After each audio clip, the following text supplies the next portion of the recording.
Good evening and welcome back to another episode of TFF Talks. I'm your host, Danny Cook, and tonight we will be reflecting on the weekend's footballing action, especially the Three Lions.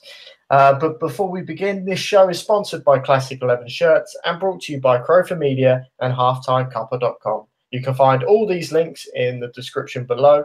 And if you are watching live tonight via YouTube, please do send in your questions and comments to us in the comments section just to the right hand side of your screen, or you can also send in your views or questions, whatever you may have, to us via Twitter at official TFF. We plan to read these out later in tonight's show, so please do send them in. Don't forget that you can of course catch up on all of the previous shows, but do not disappear anywhere just yet though. But after this evening's show, by all means, go and check them all out. They're all on YouTube now, and well worth a listen. SA and myself have been doing the past 2 weeks, and we've had some interesting discussions about the Premier League and obviously about England as well. So well worth a listen there. Anyway, on to this evening. Now, I'm joined once again by SA Agboye. Welcome back, SA. Hello to everyone listening. Hello. So I'm joined by SA, and I will also hopefully be joined by Max Hayes as well. So hopefully he's going to join us in a bit, and he obviously runs Match Day with Max. He's the host of that. So hopefully he'll be back on in a little while. SA, how are you doing this evening? Not too bad, not too bad. What have you been up to? Been up to much?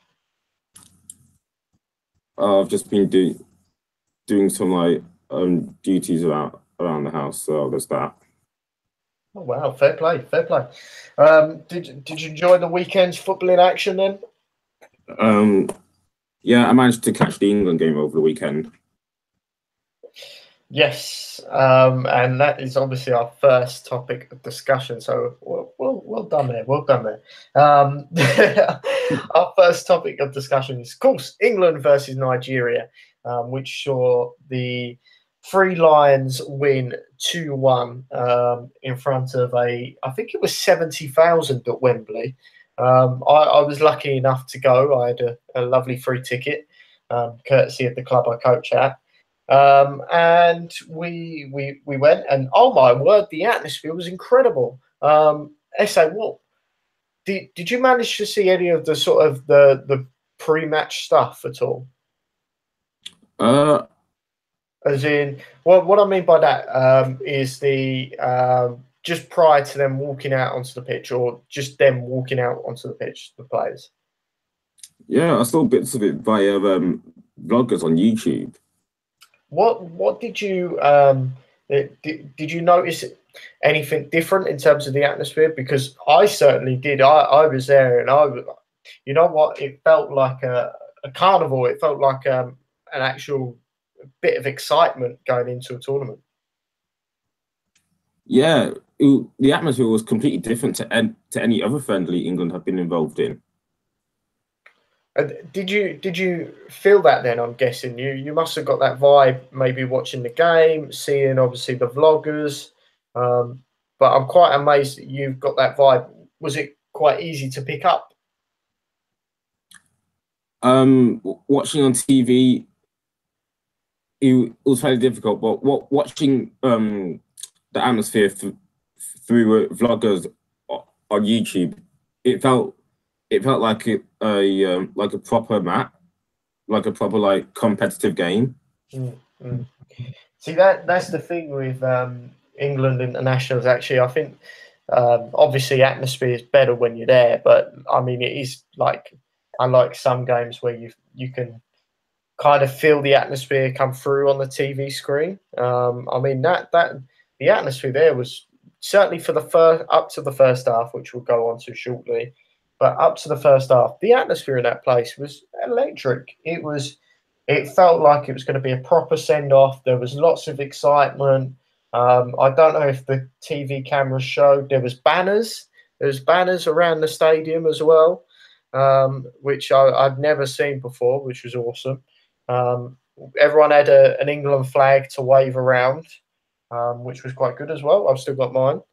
But yeah, I'm quite pleased that you kind of picked up that you felt a bit of difference in terms of atmosphere though, because I sometimes I feel like watching ITV. I don't know if this is just me, SA, but I don't know whether sometimes watching ITV or BBC or whatever, when we're watching Wembley games, sometimes the atmosphere just doesn't come through.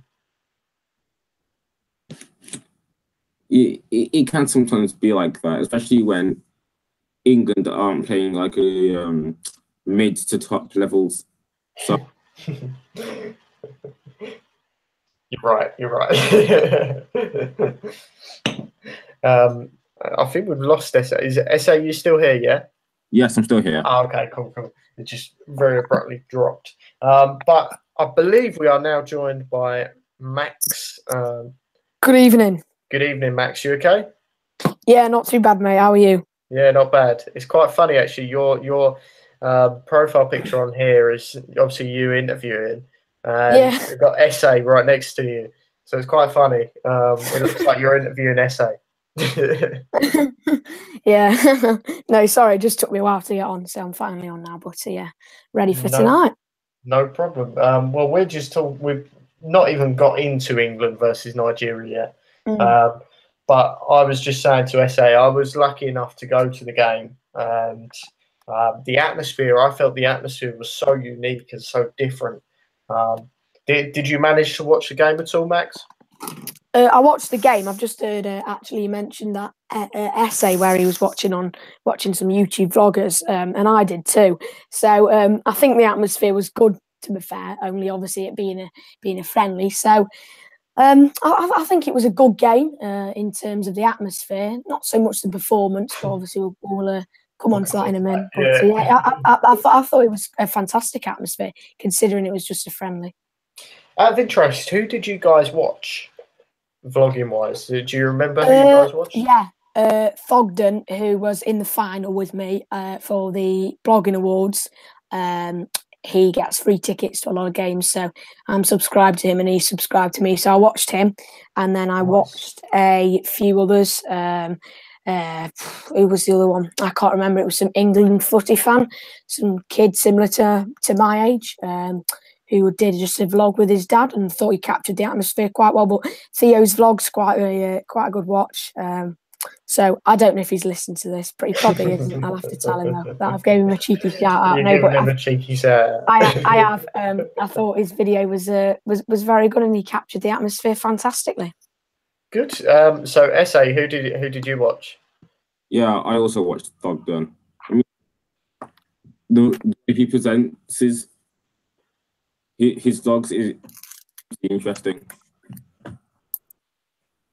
So, what is it about the way he presents? Is it his style, the way he edits it, or his presenting skills? What makes you want to watch? I think his editing and his presenting skills is great. Good. Well, I mean, he's had a massive shout out here, so good on him. And I've just come up on my phone now, actually notifying me. Adam Thurston, who was also in the final, the ground hop guy. Yeah, done one with. I don't know if you've ever watched Liam Vizza. He's done one England 2-1 Nigeria matchday vlog, which was 8 minutes ago. So shout out to him again. He probably isn't listening, but I'll have to check his video out later because I'm sure that'll be good. And I'm sure he'll capture the atmosphere very good as well. Yeah, exactly. Anyway, yeah, let's talk about the game itself then. SA, what did you make of the game? Nigeria were pretty much second best in the first half. England dominated that half, but then in the second half, I think as of when it will be scored, Nigeria started to pick up a bit, and England's intensity went down a bit. I'm not sure if Max shares that view. Like, what do you think? I kind of agree. I think it was a game of two halves, really. I think England dominated definitely in the first half. I think it was good to see Cahill get a goal. I mean, again, friendlies don't matter. I mean, it's one of those that we've been watching ready for the World Cup. We'll just have to see what happens. I'm still confident for the World Cup, though. The friendly hasn't changed my view on the World Cup for England, really. Interesting, because that's actually one of my questions. I was going to ask, has anyone's perception maybe changed from what you've seen? Because actually, I watched the first half and I was very impressed. I thought first half, I mean, maybe it was the atmosphere, and the combination of that and what was going on the pitch. I was like, yeah, this is really good. We've got stand a good chance. We're playing nice football. We looked very calm, but obviously it was a very weakened Nigeria side. And then they brought on their changes, and then all of a sudden, the old England came back. I felt. So yeah, that's what I felt. I felt my perception kind of changed. I felt a lot more optimistic actually seeing. Yeah, but I think we did a good job, to be fair. But I think Nigeria, even though it was a very, very, very weak and poor side, I think they still gave England a game. And I think obviously scoring that goal was good for them as well. Because one of the videos I actually watched again on YouTube was Theo's. I'm going to keep giving him shout outs. He kept filming the Nigerian fans. He obviously went to a pub where loads of Nigerian fans were, because he lives like 10, 15 minutes from Wembley. Similar to you, Danny, obviously before. Oh. So he went into a pub and captured lots of Nigeria fans and all the goals and stuff like that, which I think was great. And I think he said how the way Nigeria fans had conducted themselves around London, and apparently they were great fun, and apparently England. There was loads of England fans and Nigeria fans talking, and obviously just about different things and about football in general, and obviously on about the game as well. So I think, to be fair, Nigeria did a good job, and obviously the fans were quite good as well. Yeah, I mean the whole vibe around that place was really great. Walking in, there was a mixture of fans, and there was no. Sometimes you get issues when there's fans. I mean, admittedly, when it's domestic games, when it's two English sides or whatever, that's when you maybe see a bit more competitiveness. But it seemed a lot more friendly, a lot more family orientated. It was nice. It was a nice atmosphere. Essa, what did you make of the Nigerian fans then? I think African fans in general, their vibe is just completely on another level. I must admit, there was obviously in the second half when they stepped it up that notch. Oh my word, they generated a lot of noise, and like there was so much passion. There was a lot of everyone was on their feet. Certain points, and it looked really, really quite good from their perspective. So yeah, I thought they'd done themselves really good justice there, I guess. So anyway, let's talk about back onto England then. Who was your standout performer for England then, Max? Who was your standout performer? I thought Cahill was obviously quite good in the centre-back role. I watched the first half, which I was good. I saw Nigeria's goal, and then I went round to a friend's house who didn't watch the rest, and decided to go on FIFA instead. That shows I'm a true England fan, thick and through there.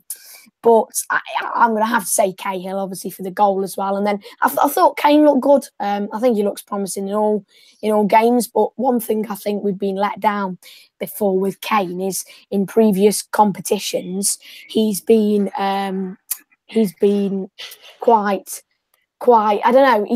He hasn't performed as well as you expect him to. He hasn't lived up to it really, because I think for example, the Euros, I mean, he did an okay job. I've seen better from him for his club with Tottenham, and in France. We'll have to see, but I'll have to say either Kane or Cahill. So I'm probably going to have to go for Cahill. Okay. Who's got FIFA on in the background? It was me. I apologise. It Ah. just came on now. It automatically did it for some bizarre reason. You know why? Because you spoke it. You said, I was Exactly. playing FIFA on my Xbox, and then It's gonna copyright us now. No, from EA Sports to the game. Yeah. Oh dear. So SA, yeah. Who was your standout performer? Do you agree with Max that Gary Cahill was man of the match, or do you felt that someone else was better? Yeah, I've got to agree with Max on that one. I think both Cahill and Kane, I think they were the key standout players. Even though the match itself wasn't great, especially in the second half, I thought that those two players really stood out due to the goals they scored. Yeah, I mean, Cahill's goal was very, very good. I know it's a corner, and we have this stigma of set pieces, and maybe it's the Sam Allardyce days that have drilled so much, What for 3 days? Is that? Yeah, those 3 days. But you know what? It was clearly well worked. So I think it's good that we've actually scored from a set piece. And for example, at the end of the day, as long as we do well in the World Cup, I'm not bothered as long as it's a goal. Well, it's a goal at the end of the day. Goals win games. So I think it was good, and I think it was it was a good delivery from the corner, and obviously a very good finish with the header from Cahill. I think on the whole, though, if no one really sort of what I noticed from that game was there was no one who I would say was amazing, but there was no one who was terrible. Like it felt like a team, and that's what kind of pleased me was the fact that for the first time in maybe a number of tournaments we looked like a proper team, rather than one individual being a step beyond everyone else and relying on that individual. I don't know. Maybe that's just my thoughts on that, but that's what I saw anyway. Okay, so let's look at the flip side then. Now, I clearly feel that there was no one who was terrible. Yeah, I mean, there was a couple of, I suppose, disappointing performances, but there was no one who was terrible. Was there anyone that you guys felt disappointed you? So we'll start with SA this time. Given that it was only friendly, you can't really say who was terrible, because of course there's always things that teams can learn from. So yeah, exactly. That's the point of the friendly, isn't it? That's the point of the friendly. I coached the team I coached. We had a friendly a couple of weeks ago, and I said to the boys, even though it was a competitive friendly for them, as in they were playing a team who were in a higher division. I said to them, I don't care about the result. I just want to see you individually perform really well, and you're going to have different challenges and tasks and different formations, and I just want to see how you cope. And actually, that was the thing I enjoyed about watching England, was it was really nice to see the boys try and play out from the back.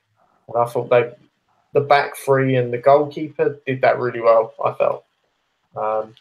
But over to Max now then. Max, what's your thoughts? Who disappointed? SA mentioned earlier about Rashford didn't do that well. If I was going to have to say to him, it'd probably be him. But obviously, only watching the first half and a little bit of the start of the second, I don't think you can really say that there's someone that disappointed you, because it was a friendly game. So, totally really agree with SA really there. Okay, that's a fair point. Very fair point. I don't think there was anyone who was terrible or anything like that, as you say. I think there was people who maybe would have liked a greater impact. As you say, Rashford maybe is one I would say who would have probably preferred a greater impact. Welbeck another.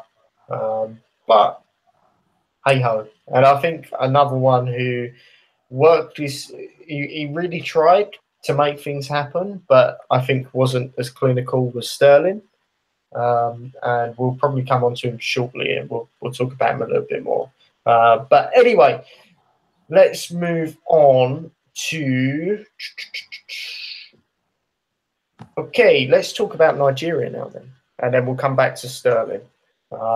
So, Max, what did you make of Nigeria? As I said earlier, I think they didn't, even though it was a weak side, I think they did well for themselves against quite a tough side, obviously being England. So, to be fair, there's not a lot of thoughts on them, but I think they did well, and I thought the fans were great as well. Same question for us, then. Nigeria didn't do too badly, though.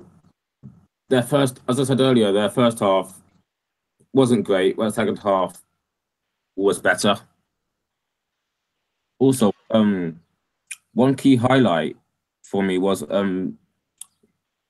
Victor Moses dummying Harry Kane. I'm actually watching a gif of that right now. I thought you'd say that. Hold on. Do you want to talk us through? I'm assuming you've got the clip up, yeah. Do you want to talk us through what Victor Moses does? Because I'm sure you'll revel in this. You'll love this. Okay, basically what happens is that Victor Moses goes one way, Harry Kane follows him, and then he goes the other way, leaving Harry Kane in a heap. It's funny. I'll send it to you guys. Oh no, I've seen it. I just wanted you to try and describe it because I knew you'd enjoy describing it anyway. Because obviously Tottenham, so that's fair enough. Yeah, I thought Nigeria second half were so much better than what they were first half, obviously. But I thought they showed true grit. They played some nice football in that second half as well. My question really now to you guys is, how far do you think that they can go in this competition? England. Yes. I've been asked that quite a lot of times, speaking to a lot of people. I'm confident. Be realistic. I'd probably say I think we can get to the quarterfinals, and I'd definitely like to see us get past the group stage. Obviously, I think if we don't, it'll be a massive disappointment again. But I suppose we're used to it. So I think realistically, quarterfinals. I want to say, of course, in the final and win it. Don't we all? I mean, I'd love it to happen because it's obviously never happened in my lifetime, nor any of yours. And I just think it'd be good. But we've got to see at the end of the day, anything could happen. We were all optimistic for the Euros, and that kind of went getting knocked out to Iceland, and we were all obviously optimistic for the last World Cup and just completely failed. So we've got to see, but I'm confident. So realistically, I reckon we can get to the quarterfinals, Danny. Cool. SA, what's your thoughts? I think this is the first time where England have had no real expectations. So I'm going for quarterfinals, and anything else will be a massive bonus. Okay, yeah, that's a fair point. Let's talk about Nigeria's chances then. Now, they are in, I believe, Group D. From my chart that's on the wall that's 2 million miles away. I can't quite see from there. But they have Iceland, Argentina, and Croatia in their group, I believe. What's your guys' thoughts on that? Do you think that Nigeria could get out of that group? They could. I mean, it's happened before with other teams that have kind of been the underdogs. I mean, they put, like I say, they put on a decent display against England. To be fair, considering everything else, so they could do it. And like I said earlier, anything can happen, and that's football for you, really. And SA, your thoughts on that one then? Do you think Nigeria can maybe get out of that group?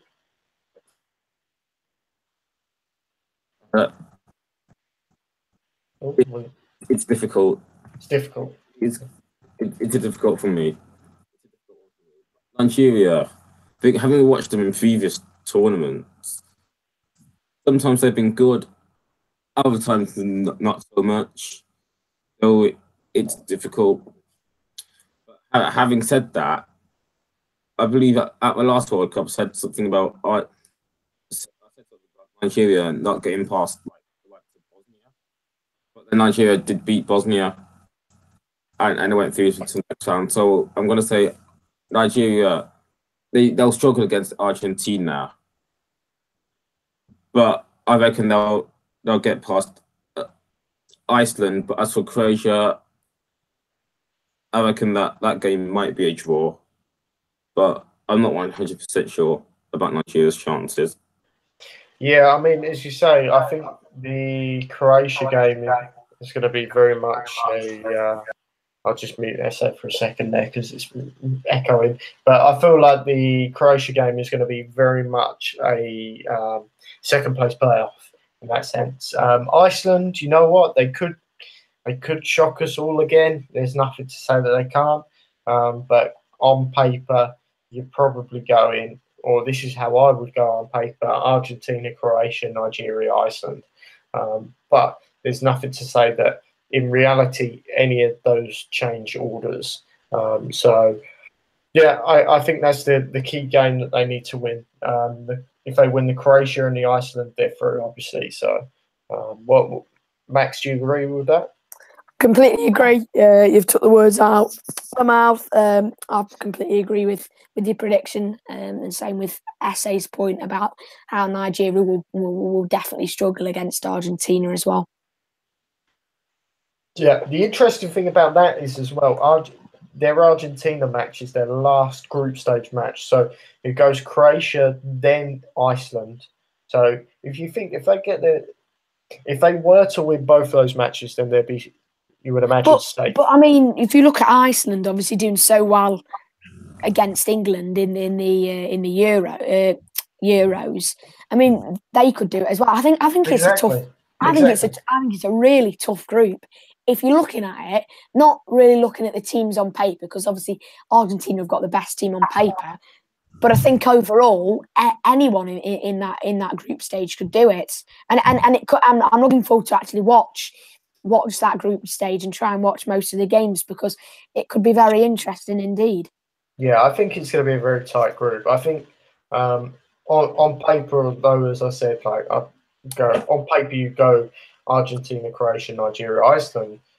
For me, anyway, I mean that. As you said, that's on paper. That can all change when it gets onto the football pitch. I mean, you never know. It could be Iceland and Croatia, or Croatia and Nigeria. Could you imagine Argentina miss out? Yeah. Oh, like anything, and absolutely anything could happen. I mean, you look at, for example, Accrington Stanley in League Two, favourites for relegation this season, and go and win the league and get promoted. So absolutely anything could happen in that group stage. That wouldn't be good for the old MasterCard PR stunt, would it? Now, I say. Oh, we talked about that one too much. Oh. Yeah. So anyway, let's go back to Sterling because I did say we would pick up on that. Now, I've not seen any replays of this, but I've seen people say that it was a dive and he deserved his booking. What did you guys make of Sterling's supposed dive? Because I've not seen it, so I don't know if it actually was. It's the same with me. I think I missed that. I cannot remember anything about it. It's down to SA. It was second half, I believe. Yeah. Do you know what minute it was? Couldn't tell you off the top of my head. I'd have to have a look. But we'll see if SA has a view on that incident. Yeah, I saw that one, and he seemed to go down rather easily. things like that. We know it's not for the best of the game, and doing that sort of thing in a friendly, it's just ridiculous. Was there no contact whatsoever? There was nothing like. Essay? I think we've lost essay. I'm just reading an article now. Yeah. From the Mirror about Raheem Sterling, and it's got some tweets from people, and it's like Twitter breaks down because of his dive. I mean, it doesn't matter how big of a football star are you, whether you're Ronaldo or whether you're in the bottom of the League Two or you're in even the Vanarama National League. There's no place really for diving in football.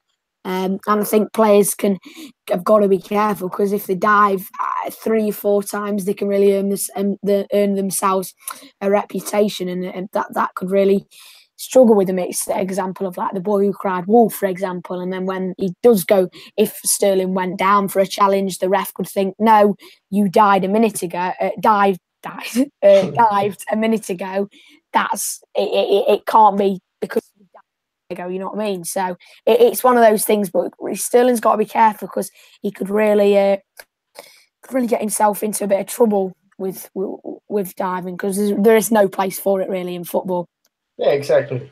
I think you've said everything that needs to be said on that. Really. Just to clear up that Raheem Sterling did not die. I meant to say the word dive. So there you go. Just to clarify, he's not died. He's going to be in the English squad. So. Go on, essay. About that though, he actually starts to fall down before any contact whatsoever. So that's terrible. That's really bad. Because I was watching it, obviously, like it was down my end of the stadium. It wasn't right in front of me, so I couldn't clearly see. It was like the far side. So I was at the opposite end. I was dug outside. So I was looking across, and I kind of expected it to be a penalty. I didn't see the actual, because of the way the players crossed over. I didn't actually see any of the contact or anything like that. But clearly there was no contact. But the way the movement went, it kind of looked like it was going to be a penalty. So it must have been blatantly obvious of a dive, because like no one on that side of the stadium even appealed. Everyone on our side did, but clearly we didn't see what was going on over there. So clearly right decision, I guess. But yeah, as Max, you say, he needs to be careful. He doesn't get a reputation for it. Yeah, it's one of those things that all footballers have to be careful on, because you're under so much pressure, and you've always got an eye on you in football. So like you say, Danny, he's got to be careful now. Okay, so yeah, as we said, we talked about where we think England could go in the World Cup, but what's the bare minimum for England? Is it the bare minimum to get out of the group? Is it the bare minimum to make the quarterfinals? What is the bare minimum? I think it's obviously got to be a bare minimum that they get out of the group. And I think if they don't get it out of the group, everyone will call for Southgate.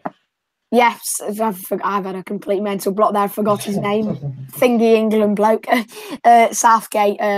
But I think that's not the case. And again, in football, sacking managers does not resolve anything, but it's a results-driven business. And I think if he doesn't get out of the group, then his job's going to be under serious pressure. But I'm confident in Southgate. I think he's a very young, enthusiastic manager, so I think it's either bare minimum to get out of the group stage or to get to the quarterfinal. Because even if you do get to the quarterfinal and you get knocked out, fair enough, we've got quite far. Even if it was a good performance and we were just unfortunate to lose, we faced a better side, then you can rebuild and get ready for the Euros and the World Cup whenever it comes round next. So I think he's got to either get definitely out of the group. Otherwise, I think there could be a real chance he'd lose his job after only, a year? Well, he's certainly not had long in the job, has he? Let's be honest. So. Exactly. It's like Sam Allardyce. I mean, but He's had a bit longer than him. Yes, of course. He has indeed. He's had a few more days than him. Just put it that way. And SA, what do you sort of rate as a bare minimum for England in this tournament?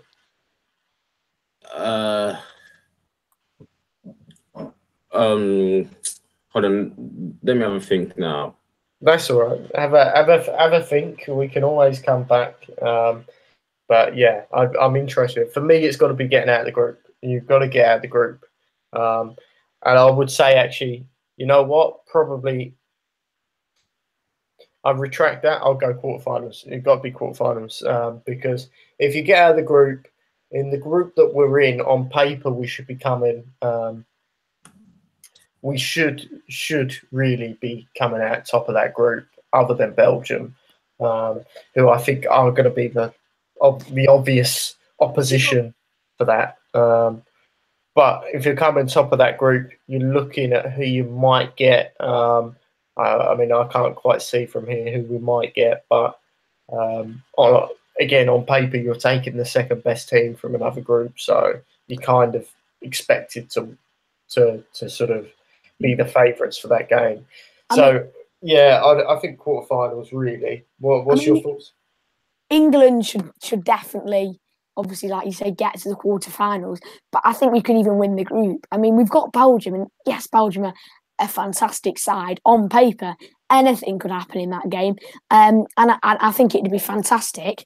Even if we got to the quarterfinals and lost, I think it'd be still quite good. Obviously, we'd like to go all the way and win it. If we got to the quarterfinals and we came first in the group, I think that'd be a massive achievement, considering the past years we've had of misery with England in competitions around the world. So, I think that we could beat Belgium. Strong statement. I mean, I'm pretty sure Belgium's our last game, isn't it? It is. I think it's So we've got. I've got this. I can remember it in my head.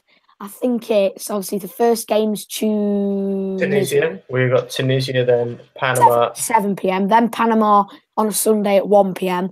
Then we've got Belgium on a Thursday at 7 p.m. So we've got 2 games on a Thursday at 7 p.m. 1 game on a Sunday at 1 p.m., which is the Panama game, and then obviously the big game against Belgium, Thursday, 7 o'clock. Yes, the big game indeed. I think because of who else is in that group, you kind of expected, everyone's kind of expecting England to get through. It would be a shock if Panama and Tunisia cause some problems, but it's England. You never know. You're right. Anything can happen in England. And knowing England will probably lose all the groups, the games, come last, and Belgium will lose a game, and it'll be Tunisia and Panama that go through the underdogs. But I mean, you can't say that England were unlucky against Iceland when we lost against them, because the Euros, where did we finish in the group stage? I can't remember. In the Euros. I think we finished second. Yeah. And then it was Iceland in the knockout, and everyone was. I mean, England were favourites, and we thought we're going to get to a quarter final here. This is going to be great. And Iceland, the underdogs, went and kind of ripped England apart. Just on that as well. So I mean, obviously here we're putting a positive spin that England are going to reach a knockout stage. Way too early to be doing this, but I'm just interested to find out. Now, obviously, we are not blessed with the best sort of record when it comes to penalty taking. But do you think that maybe this is the tournament where we'll see England win a penalty shootout? No. No. I mean, it all depends, because penalties, for example, like I keep using it, anything can happen in penalties. I mean, there can be distractions from keeper, there can be a slip up, there can be you double touch it with your foot, which has happened before with my team, Forest. Anything can happen with a penalty. I'm being optimistic this year, as I am every year because of supporting Forest and supporting England as well. I'm always optimistic, so I think we could, but realistically, probably not. I don't know where the confidence could come from to try and win a penalty shootout. If I'm honest with you, Danny. That's fair enough with me. SA, what are you thinking? Is this the tournament to get things right? Are we going to finally win a penalty shootout? It's a difficult one. It's been 22 years since England last won a shootout. Oh, that's a good stat, SA. Oh wow! Just off the top of your head, that's incredible. Well done, SA. Get this man Sainsbury's stat manager here. Fantastic, legend. Even better, yeah. Actually, know who England were playing against. It was the quarterfinals of Euro '96 against Spain. Oh wow! Any ideas who scored the winning penalty? Stuart Pearce scored one. Oh, ex-Forest. But David Seaman was the hero on that day because he saved the right. Because anyone listening now that works for any media company, get SA signed up. If you're listening, scout him and get him signed up, because if he can remember those stats off his head, he could be some kind of stat guy for you. No, we're talking Opta, Squawker. We're talking more of those chaps. Yeah, I mean, SA, you've just got a wealth of footballing knowledge. That's incredible. It's incredible. But yeah, do you think we're actually going to do it since our famous victory against Spain? It's difficult, penalties. It's a lottery, and you really have to hold your nerve. During those times, I think should England win a shootout, it'll be incredible.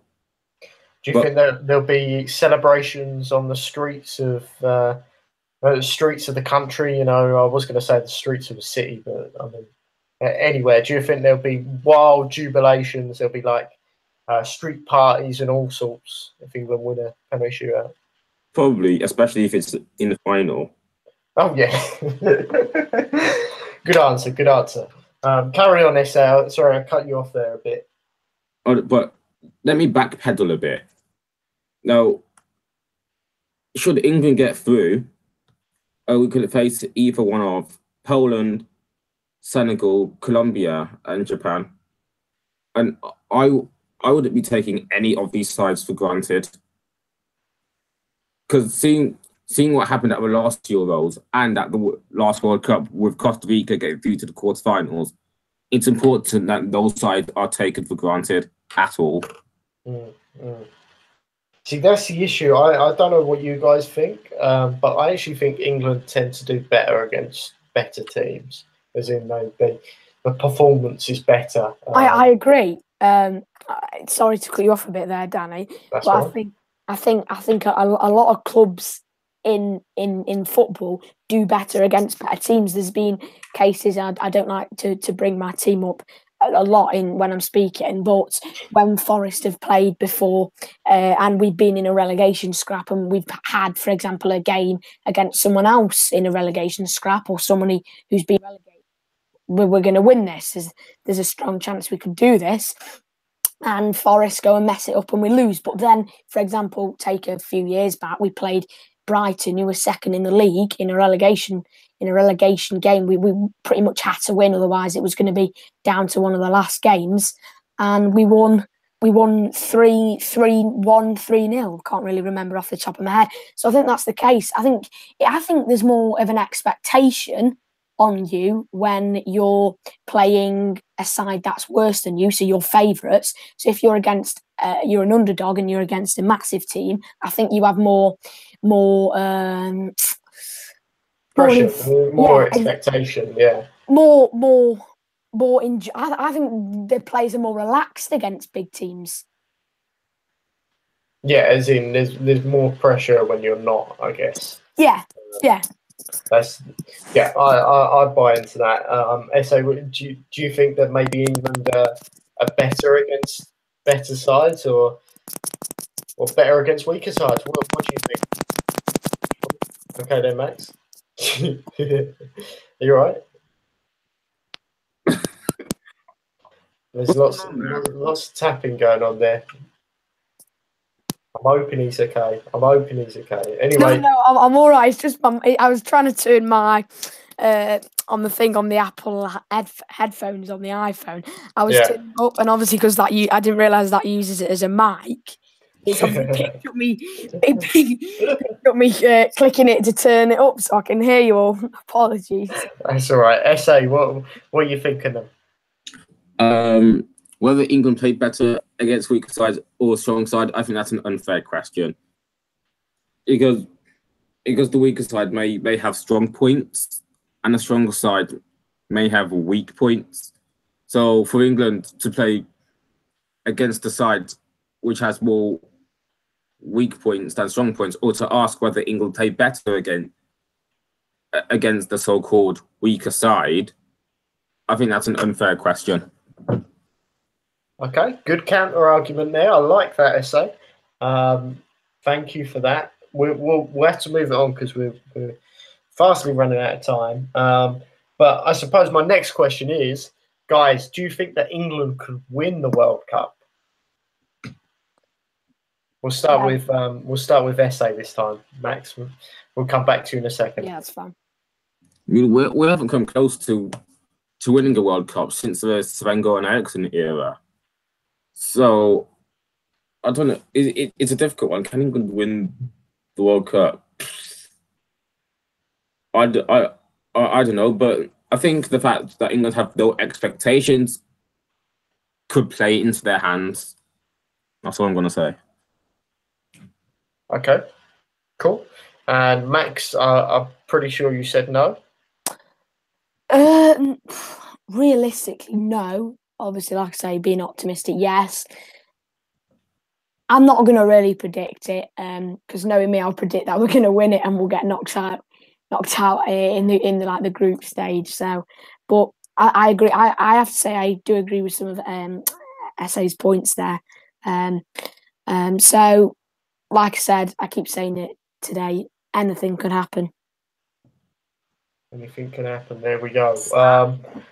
Yeah, I think that's the key phrase this evening. Anything can happen. And like SA said, I think the expectation, the fact that maybe England aren't really expected to go on and win, could play into their hands, into how far they go in this competition. But you know what? You need an awful lot of luck to win a tournament, and we won't find out how much luck England have until the tournament is in motion, I guess. So, yeah, there's a very small percentage they could win it at this stage, but at the moment I'm going with no. So, we'll start with Max this time. Who do you think England's secret weapon will be? A player, obviously. Yes, definitely. I think that it's. I need to get the World Cup squad up here because I have completely forgot. So give me if you go to essay and then you can come back to me for an answer. Not a problem. Essay. I was thinking Vardy, but that's if England decide to start with only Kane up front. But in fact, I'd go with Vardy regardless, because he could be that the super sub if he comes off for Kane, but of course only if they don't start as a front two. Do you think that he will get the time he needs? Because I mean, in the friendly, he didn't even feature, which I was quite surprised at. I'm a bit disappointed as well. I wanted to see Vardy in action because I do enjoy watching him play. He might feature the Costa Rica though. I'm not 100% sure though. True. Yeah, he may play the whole game for that one or something. They may be trying to see if what could happen if we weren't to have Kane or something like that. Maybe. I don't know. We will find out what he's got in mind. But you know what? I would buy into that. I would say Vardy, and I would also chuck Trippier in the mix as well. I like Trippier. As in, I think his deliveries are very good. I thought him and Young had very good games in the wide areas on Saturday. I can't even remember my days now. Saturday, sorry. I thought they both had very good games in the wide areas, and I think they can offer some much needed support and deliveries, some good quality deliveries to the England forwards, I guess. Let's go to Max then. Max, what's your thoughts? Yeah, I've just looked at it. I've kind of picked out three people. I'm going to agree with Esse with Vardy. I really enjoy watching Jamie Vardy, and then I'm also going to say Jesse Lingard. I went to Man U and watched him, and I thought he was good. Whether it was that just because he had a good performance that day, I think he could be a secret weapon. And then I think the biggest one, so I'm going to have to put the top of the three. I think Danny Welbeck could be a bit of a dark horse. I think he could come on, and I've been playing, and I'm going to reverse back to FIFA now. So Xbox, don't turn FIFA on. And I think I played Danny Welbeck in my kind of road to glory with England World Cup save, and Danny Welbeck's been very good. Obviously, that was on a video game, but I enjoy watching Welbeck play, and I think he can be a good player when it's his day. So I think he is a secret weapon for England this year at this World Cup. Interesting there. It's interesting. I'm not too sure. I mean, it'd be a wild card type of player. I'd be very intrigued to see how he gets on and how much time he does get in this World Cup. I don't know. I'm not so optimistic, I guess, with him because unfortunately his domestic seasons haven't been particularly great. But I know internationally he tends to perform better. So yeah, you never know. You never know. Esse, what's your thoughts? Obviously, you're an Arsenal fan. So Welbeck, do you think he could be a wild card surprise? The selection of Welbeck was rather interesting, actually, because I've seen some tweets going around saying with a list of all the players who aren't going, like Leroy Sané.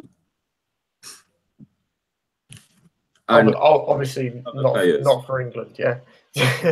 No, I know. As I was saying, there's a list of players who aren't going, and then the last player on the list was Welbeck. And highlighting to show players who are better than Welbeck that weren't going, and yet Welbeck was going to the World Cup. So that made some people laugh a bit. But for me, I think it's fully deserved. He hasn't been great for Arsenal this season, but I think he's deserved his place. Okay, well, you've heard it there. Max has gone with Danny Welbeck as the dark horse. You know there you what? go. I'm looking forward to returning back to this when we win the final and Danny Welbeck scores the winning penalty. Danny's just going to screen record this, and then he's going to put it on Twitter and expose me when Danny Welbeck scores an own goal. Okay, one final question then about the World Cup. Will Gareth Southgate remain in charge of England heading into the next Euros? Max, what's your thoughts? We can't really predict it. My personal opinion, yes. I think yes, if we get to the knockout stage, I think completely yes, 100% if we get to the quarterfinal. No, maybe 50-50 if we get knocked out on the knockout round. If he doesn't get past the group stage, he will not be in charge, and I can tell you that now. Okay, and Esse? Counterpoint. Whilst I kind of agree with Max on that, I also disagree because I don't think that managers should have the sack just because they failed. Like you can't, bosses can't keep chopping and changing managers. Yeah, but counterpointing it, well, countering that. The counterpoint, yeah, go on. Football, I said earlier, football management is a results-driven business. If you don't get results, then sacked at the end of the day, it is all about winning. And even if you're the nicest guy in football and you play fantastic football and you've lost matches and you're losing, it's a results-driven business. So even people say you can't get anywhere with knee-jerk decisions. Football management is one of those jobs where it's results, and if you don't deliver the results, it doesn't matter how good, even if you're a decent manager, then you're gonna get the sack. And that's one of the things I don't like about football. But I think if he doesn't, then I think there were plenty of calls for him to go, and I could understand why. Just to counter the argument, I think he will, even if we don't make it out of the group, I still think he will be England manager. And the reason why is because I feel with his appointment that he is in it for the long term, and that they're here trying to build a long-term vision with him in terms of maybe the next 4 to 8 years or whatever of developing the English game. I think, this tournament, I mean, essentially, he doesn't want to do bad. Across the board, no one wants to do bad. But I still think it would have to be disastrous. It would have to have seen Panama win against England, Tunisia beat England, us to probably draw to Belgium or whatever. So for us to not qualify and to lose out to Panama would be would be very controversial. I think it's the way we play as well. I think if we went to the tournament, didn't score a goal, he'd be gone. If we went to the tournament, scored lots of goals, just got knocked out because of a leaky defence or something like that, then you know what? I think there'd be more appreciation to what's been made. But I have the feeling. So I mean, as I say, unless it's disastrous, I think he's going to be there no matter the outcome. But if it is disastrous, as I say, players give up halfway through and don't want to be there anymore, and there's a bit of an uproar, he won't be there. He won't be there, I don't think. But SA, I don't know if you guys we'll agree have to with see. I think going back to the manager, I think given that we had like 3 tournaments. Carry on. Given that Roy Hodgson had 3 tournaments, I think Gav Southgate should be allowed at least two tournaments to get it right. Like if he struggles, say gets out of the group but loses at around 16, I think he should be given another tournament to get things right. And if he does get it right at Euro 2020, only then should bosses at the top be considering a change. Yeah, I think that's fair. I think that's a fair point. We will see. We will see what happens to him. But hopefully, come on, England, we can bring home the World Cup. A very optimistic, rainbow-filled world. That would be the ideal scenario where England come back with the World Cup. But we'll wait and see how they actually get on. Chaps, I think that's pretty much it for tonight's show.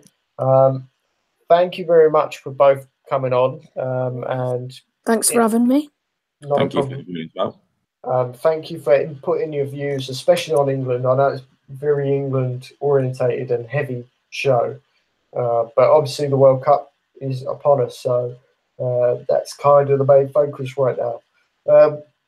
Once the domestic season gets a little bit closer, we'll talk more about your Arsenal, your Nottingham Forests, closer to the time. But certainly for now, it's all eyes on England and how they fare in the World Cup. I think when it gets close to the season, we should also kind of review some very games that have upset a few people. I mean, we could look at the Forest 4, Arsenal 2, and we could really talk about that. And I'd happily talk about that for an hour. Funny that. Yeah, I bet you would. That was the only good thing that happened in your season, though. Come on. Pardon? All right, I couldn't hear you. I say speak. No, I said that was the only good thing that happened in your season. It was. I say it was probably the best. I mean, it's probably the best game I've ever been to with Forest, and then probably surviving relegation on the last day, and that really does sum up being a Forest fan, really. Oh, don't worry, we've all been there. Yeah, it happens. It happens. But as you say, unfortunately, we ran out of time. So before we go off there, do you guys just mind giving yourselves a social media shout out at all? Let's start with SA. How can we follow you on social media? As always, you can follow me on social media at A96OAYE. Cool. And Max? Yeah, for Twitter, which is the main platform I use, at Max D Hayes, and then at Matchday with Max on Twitter, and youtube.com/Matchday with Max if you fancy watching a few of my videos as well. But yeah, thank you, Danny. Cool, not a problem. And actually, before we go off there, we've not had the real chance to say this on air, but obviously, congratulations to you for winning Best Football Vlogger. Thank you, Danny. That's fine. Just talk to us very briefly about that. What was that experience like? Oh, fantastic. I mean, I got there and I walked in and I had an interview with Sky Sports done because it was being streamed on Sky Sports. I thought it was a bit odd. I was the only one pulled out for an interview, so I did my interview and then fantastic. I mean, you two would have loved it. You had so many connections now with the football media and some plans that might be coming in the way in the summer. So keep an eye out and look for that on Twitter, on my Twitter. But a fantastic experience, and even if I didn't win, I would have been so happy and so proud of myself. And even to win it and to bring it home made it even more special. That's all right. That's all right. I say no. That sounds brilliant, Max. So yeah, really pleased for you, and say from everyone from TFF, everyone from Halftime Cuppa, and anyone else who's been working with you, congratulations and keep up the great work. Oh, cheers, Danny. Thank you very much. No problem.